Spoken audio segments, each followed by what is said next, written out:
నా మాట ఎవ్వరు విన్నా వారు నాకు బానిసల్లా ఉండాల్సిందే అంది. అతడు నా మిత్రుడు. అతడేమి చేసినా నాకు మంచి చేసేందుకే ఆలోచిస్తాడు. మానవుడు మన ఆధీనంలో ఉన్నంతసేపే చెప్పినట్టు వింటాడు. జాగ్రత్త అంది ఒక మంచి ఆకారం. అతడు మంచివాడు, నా మిత్రుడు అన్నాను, కానీ నీకన్నా ఎక్కువని చెప్పలేదు. నేత్రాంబిక సగం పాము సగం మనిషిగా మారి తీక్షణంగా మాయాధరుణ్ణి చూసింది.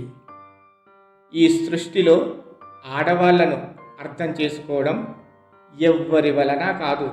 ఆ అమాయకుడు నీకోసం వెతుక్కుంటూ వస్తున్నాడు. నీ మిత్రుడే నీ మంచి గురించి ఆలోచిస్తాడు. నా కోసం అతనికి దూరమవుతావా నేత్రాంబిక అంటూ పిలిచాడు. కానీ ఆమెలో చలనం కనిపించలేదు. ఇదిగో ఓ ప్రేమ కథ, జగతెరుగని చెలిమి కథ, మనసెరుగని యువతి కథ, ఇది మన కథరా.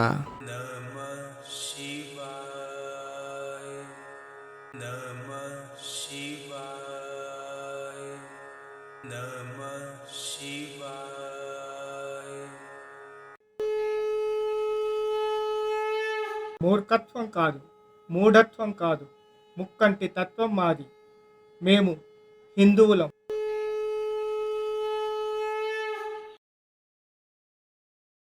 రా నేత్రాంబిక, నీకోసమే ఎదురు చూస్తున్నాము అన్నాడు చిరునవ్వుతో మాయాధరుడు.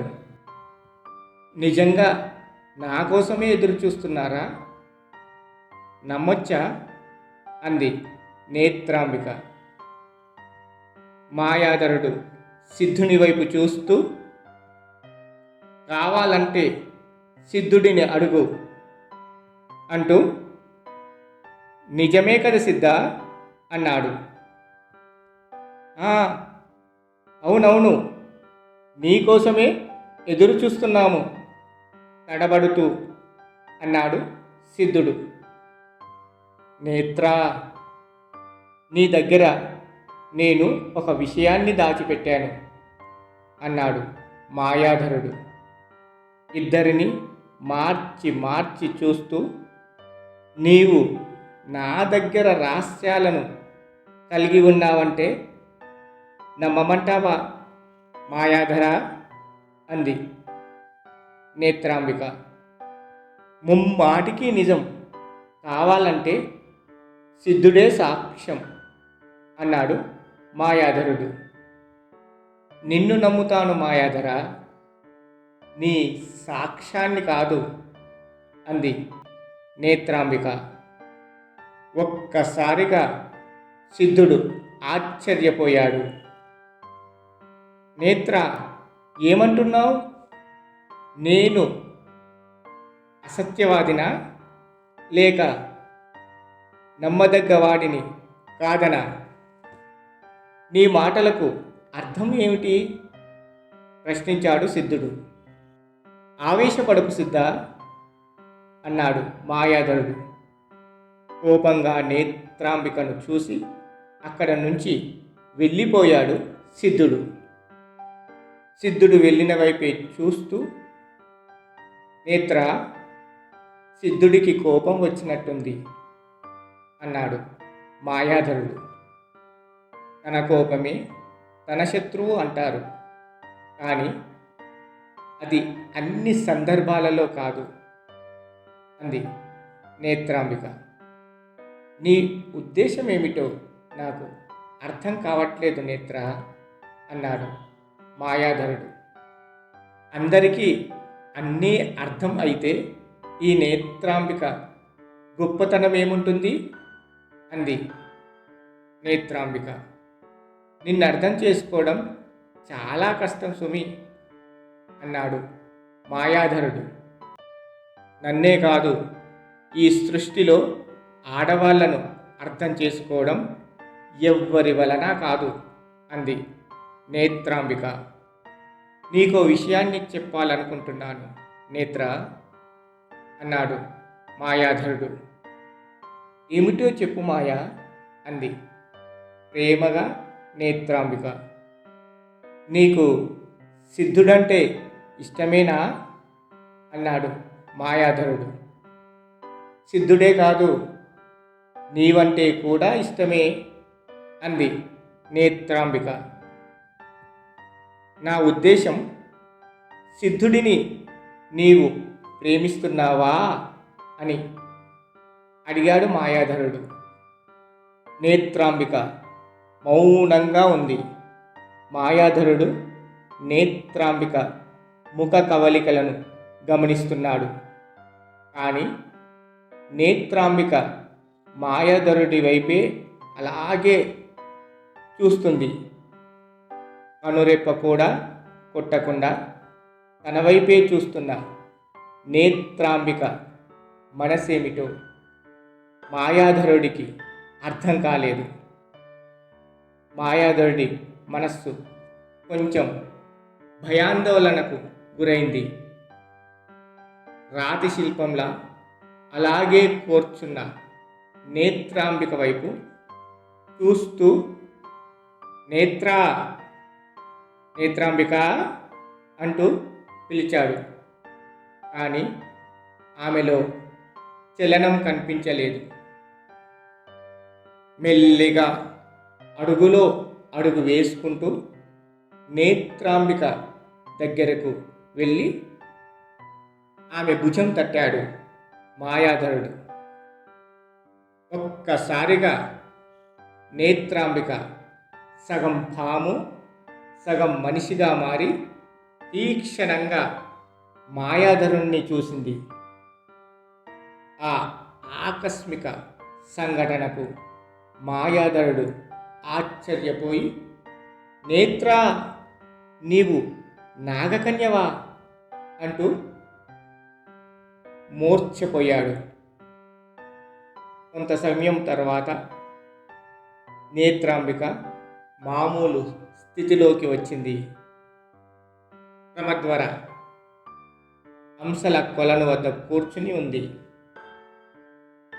పొగమంచు రూపం ఆమె ముందు నిల్చుని ఉంది. ఆ పొగమంచు రూపంతో ప్రమద్వర మాట్లాడుతూ కూర్చుంది.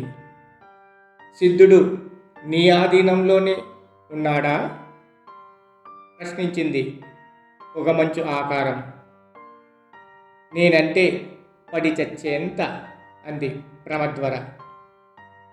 అంటే నీకోసం ప్రాణం ఇమ్మన్నా ఇస్తాడన్నమాట అంది పొగమంచు ఆకారం. ఇందులో సందేహించాల్సిన అవసరం ఏమీ లేదు అంది ప్రమద్వర.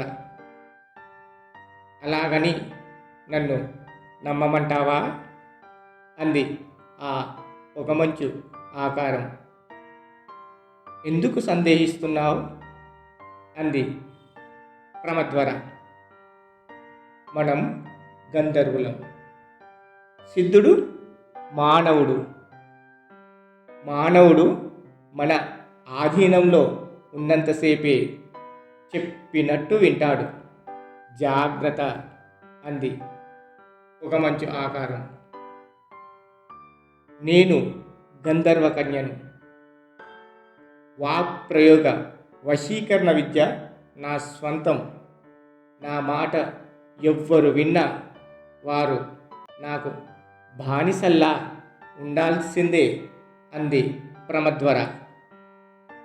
ఆ అమాయకుడు నీకోసం వెతుక్కుంటూ వస్తున్నాడు, జాగ్రత్తగా ప్రవర్తించు అంటూ ఆ పొగమంచు ఆకారం మాయమైపోయింది. సిద్ధుడు ప్రమద్వరను వెతుక్కుంటూ వచ్చాడు. అంశల కొలను ఒడ్డున కూర్చొని ఉంది ప్రమద్వర. ప్రమద్వర ప్రక్కనే వచ్చి కూర్చున్నాడు సిద్ధుడు. సిద్ధుడిని చూసి చూడనట్టే కూర్చుని అంశల కొలనులోని అంశలను దిగాలుగా చూస్తూ కూర్చుంది. ఎందుకు ప్రమద, ఒంటరిగా కూర్చున్నావు? అడిగాడు సిద్ధుడు. నా మనసేం బాగోలేదు అంది ప్రమద్వర. నా వల్ల ఏమైనా ఇబ్బంది కలిగిందా? ప్రశ్నించాడు సిద్ధుడు. ఏమీ తెలియని అమాయకుడిలా అడుగుతావేం? నాకన్నా నీ మిత్రుడు మాయాధరుడు ఎక్కువైపోయింది నీకు అంది ప్రమద్వర. అయ్యో ప్రమద, నీవు మాయాధరుడిని పొరపాటుగా ఊహించుకుంటున్నావు. అతడు నా మిత్రుడు. అతడేమి చేసినా నాకు మంచి చేసేందుకే ఆలోచిస్తాడు అన్నాడు సిద్ధుడు. అంటే నీ మిత్రుడే నీ మంచి గురించి ఆలోచిస్తాడు, నేను కాదన్నమాట అంది ప్రమద. అయ్యో, నా ఉద్దేశం అది కాదు. నన్ను నీవు అపార్థం చేసుకుంటున్నావు ప్రమద. అతడు మంచివాడు, నా మిత్రుడు అన్నాను, కానీ నీకన్నా ఎక్కువని చెప్పలేదు అన్నాడు సిద్ధుడు. అయితే నా కోసం అతనికి దూరమవుతావా అని అడిగింది ప్రమద. ప్రమద అలా అనేసరికి ఏమి చెప్పాలో అర్థం కాక మౌనంగా కూర్చుండిపోయాడు సిద్ధుడు.